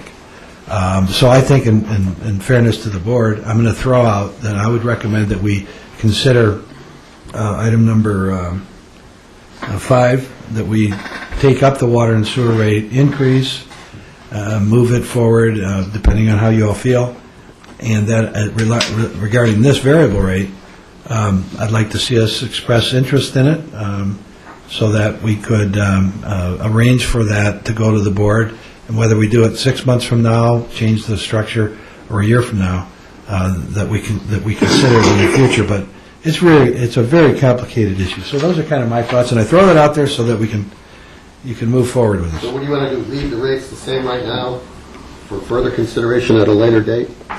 Because when the bills go out, they're going to have to be billed. No, I want to, my thought, I mean, you guys all have an opinion. What I want to do is move forward with the rate increase, that the 10% per quarter, that's outlined on page 14 right now, and I'd like to consider the variable rate within the next year. And have a study session with the township board on this and maybe some other of our issues. So basically, you're saying you want to move forward with a water rate increase based on the fact we didn't raise them last year or this year yet? Yes. Okay. Now, that's my feeling. I'm just the chair, I think and I you're thought right. I'd throw something out there so somebody could argue, make a motion or Bill, whatever. to understand it, you're basing the new rate, at least initially, on a consumption basis? That's what you're talking about? Yes. The And way not a blended rate, The way we've always done it, right. the way we've always done it? Right. Okay. Does that sound like a motion? The chair doesn't want to make a motion. I want to open it up for discussion. Or somebody make a motion. John, you have a good motion, though. You want to do that? No, it's don't not wanna my make a motion? motion. It's not my motion. No. What motion would you have, John? Well, I don't think I can make the motion I like, because the fixed costs have to be passed on. So I don't think I can make the motion that I like. Does that make sense? It should. Yeah, at this time, Well, or this- whatever. It's Where you gonna- got all these rate things from was through the American Water Works Association. That's right. And the Rural Water Association. Yes. Michigan Rural Water. Yeah. And that's how this is set up. I would like to see him set these rates in effect. She's put all this work into it to restructure our way we bill, so they should be put into effect. And I know it's been years since any of that's been adjusted.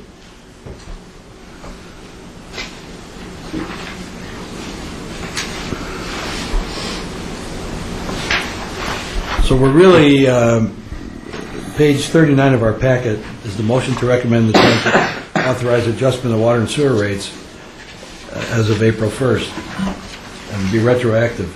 But we're really referring to the chart on page 14 of Ann's report, correct? For, If we were to move forward with the way we've always done it, that Right. number is on page 14 of your report. right, the way we'd always do it is say, raise, if we continue to do it the way we do it in the past, it would be rate, the water rate would go from 722 to 809. The sewer rate consumption would go from $2.60 to $3.12. And the way we've always done it, we hope to capture that fixed rate. The idea was that we are capturing the fixed rate The in rates there, are but set. in a different way. But We would just raise the variable rate instead of, and ever touch the fixed rate. The fixed rates, we have it, they are established, will remain the same, and we just raise. and we hope between the two, we're covering everything. Yes, and you will. So it really is the motion to keep it at whatever page that was, would be to keep it as it is, but we need to bring forth this variable and look at it and be able, and the other thing is, I mean, not only say, hey, it's a good idea, we need to do it that way, we have to be able to sell it. We have to be able to sell it to the board, we have to be able to sell it to the people so that they understand what's going on. I think, not being a voting member, but I think the motion that needs to happen today, because I'm not sure any of us are prepared to go into this massive adjustment, is the motion that has to happen today is to increase the water and sewer rates effective April 1st, 2013 to 10%. Increase it 10%. As displayed on page 14 of the report prepared by the Finance Director. Mr. Chair? Yes. I'd like to make a motion to recommend to the Township Board to authorize the adjustment to the water and sewer rates of 10% effective April 1st, 2013. Support. Moved and supported that we move forward with the adjustments as outlined. Is there any further discussion or questions? Hearing none, all in favor indicate by saying aye. Aye. Aye. Opposed? Motion passed unanimously. And thank you, Ann, for a very good report. Thank you. And you guys, if you have any questions, please don't hesitate to call. What did you say? If you have any questions, please don't hesitate to call. That was my question. And please don't go to bed tonight. I can tell I'm going to have questions after tonight. You might. Now, before we get into sidebar discussions, and before you leave, Ann, I would like to get a feeling from the board. I, for one, have expressed already that I'm in favor of looking at this new variable rate structure. Is there anyone that's opposed to it? So I assume then most are in favor of it? Yes. Should the minutes reflect that we are in favor of moving forward with the joint meeting with the Township Board? Yes. To have this explanation again and to seriously study it over the next several months? Okay?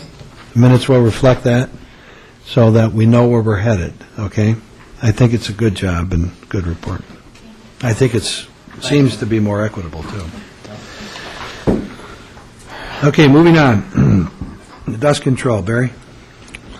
Yes, you have before you tonight a proposed action item for this year's or this summer's dust control for the gravel roads in the township. And you'll see on page 42, each year the township applies dust control on gravel roads as part of the road maintenance. In 2012, one application was applied for a total of $31,920 spent for dust control. In 2011, we also had one application at $29,682. D&D Emulsions has agreed to extend their last year's prices for our 2013 summer season at 58 cents per gallon applied. I talked to them. We have been using their product now for 4 or 5 years. Everybody's real pleased with it. So before you tonight is, my recommendation is that we, due to the fact that they're holding their prices from last year, that we authorize or request to the Township Board that they approve D&D Emulsions to apply the dust control again this year. Okay, you've heard the report. Any questions? So essentially, we're going to keep the same rates as last year. Yes. Can I have a motion to approve this item? Mr. Chairman, I'll make a motion to recommend the Township Board to extend last year's contract with D&D Emulsions Incorporated for dust control services for the 2013 season at the rate of 58 cents per gallon applied. Is there support? Support. Moved and supported that we move forward with this dust control item. Any further questions, comments? If not, all in favor indicate by saying aye. Aye. Opposed? Motion passed. Next item, Barry, is a security gate at the wastewater treatment plant. Yes, as you know, we've been doing some security work at the wastewater treatment plant. A few months ago, we purchased some security cameras that are going to be installed soon. And along with that package, we needed a security gate at the plant also. Right now, it just has a swing gate. It's open in the morning when the employees come to the plant, and it's closed at night when they leave. So this is going to make a security gate along with the cameras. It's going to be able, they're going to be able to look inside the building and see who's outside at that gate before anybody comes in. They'll open that gate from inside the facility when they need to open it. So there's been occasions over there where at certain times when we've had high flows or something and somebody's having a problem at one of their homes, a person drives right in that plant, and the next thing you know, Joe's got a guy standing looking over his shoulder complaining about he's got water in his basement or something. So from a security standpoint, that plant should be 100% secure. We don't need people in there that aren't authorized to be in there. So what we did is we went out for bids for a security gate. We received 2 bids, as you have here on page 45. One bid came in at $17,583, and the other one was $20,850. And it was Charles Raines Company's recommendation that we take the low bid from Industrial Fence at $17,583. Any questions? Entertain a motion to approve. Mr. Chair, I make a motion to recommend the Township Board to award a bid to Industrial Fence, the lowest bidder, in the amount of $17,583 for furnishing and installation of an aluminum chain link sliding gate at the Groseal Wastewater Treatment Plant based on the recommendation of the Charles E. Raines Company. Is there support? Support. Moved and supported that we move forward with this acquisition. Any further discussion?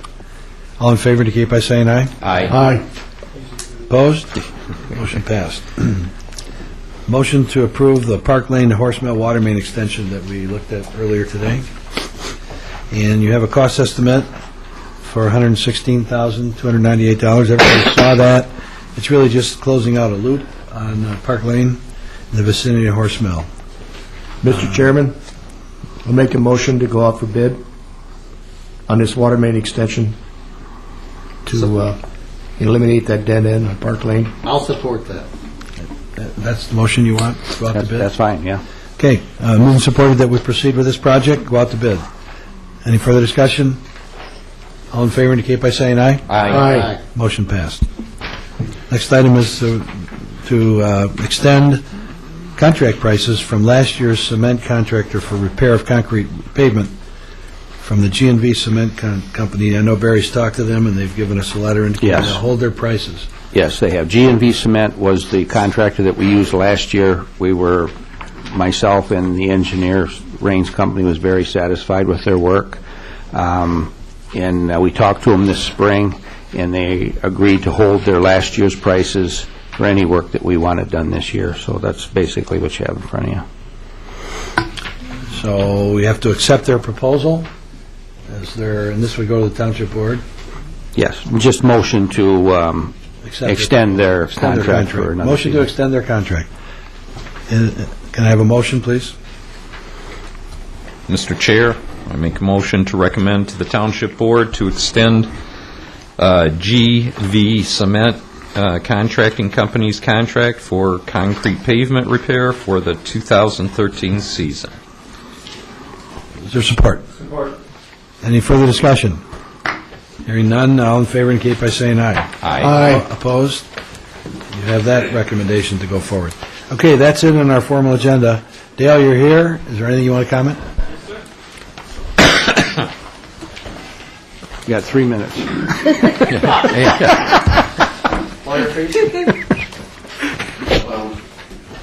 have Mr. Clark on the phone. Dale Ream, Township Manager. Just like to make a few brief comments and throw some ideas out related to the discussion earlier on the variable rate structure. One of the things that was mentioned earlier in the meeting was the winter shutoffs, and if there's going to be a fixed fee amount, if there is a winter shutoff, how will we address that, and is that a policy item that we need to consider? And if there is a shutoff, would it go no charge at all, or would there still be a fixed charge? It's just something that we need to address. The mention of the larger meters, the commercial pipe, and the larger potential larger costs, If we could get together, I'd like to look at the school facilities so we can communicate directly with them so they have some understanding. With the different categories, it appeared that the average saving to a homeowner could have been $7 to $3 a quarter, and then the average increase to a commercial customer could have been as much as $700 to $900 per quarter. And I know, based on the questions, that it had to do with just a math calculation for balancing purposes. But I think that the larger units, we want to have the ability to be able to communicate to those folks what it means in relationship to their current usage, understanding that that would fluctuate as well. Because those are the types of things that will fill the boardroom and frustrate the township board with questions. And as far as the township board study session and having a joint session, definitely. And we can work together and coordinate with staff, and we'll figure something related to our schedules over the next several months. But I think an understanding finance director's comments, Director Sedlock's comments. I've been hearing discussions on this item internally for probably approaching a year or so. And I wanted to be here tonight so I could pull it all together as well. And I understand, and the comment was made, and I think really hit the nail on the head. We're doing now what Detroit's been doing to us. So the criticism that we face time and time again is, why are you raising my water consumption X% when Detroit's not? Well, now it'll be balanced. So I too think it is a wise way to go and move forward. So thank you. Good. Well, and since you're here, I just want to mention too that some of the long-term capital projects, I know we're not about increasing debt for certain things, but we do have some needs, and I think of Church Road and whatnot. So hopefully by the time we meet, the committee will have some ideas of what to do with Church Road and to try to move it forward. In my mind, it may require go to the voters in 2014 or something, because it's a big project. And so when the committee meets, we don't know where that's going to end up yet. When that Church Road committee meets, I'd like to give an update just as far as, I should say, a historical perspective. We've met with the county numerous times over the past 10 years and looked at a lot of different options and a lot of different things. And there are a lot of headaches and frustrations that came with it. We actually... I'm glad you mentioned that. So what we'll do is, yet this month, maybe towards the end of the month, we'll try to have our first committee meeting, and we'll include Dale in that meeting. I would love to attend and share that perspective. And very good. We at one time actually had what appeared to be a good solution, but I don't know if that is today, because a lot of folks that we dealt with... Well, I'm aware of what some of those discussions were, and I think we have some different ideas. Yeah, great. Okay. All right. Thank you. Thank you for being here. The chair has no further report or comments. I want to thank everybody for your hard work today from 3 o'clock this afternoon till now, 10 o'clock, so we've had a big day. Does anybody have any comments? We'll start at the end of the table. Ted? Les?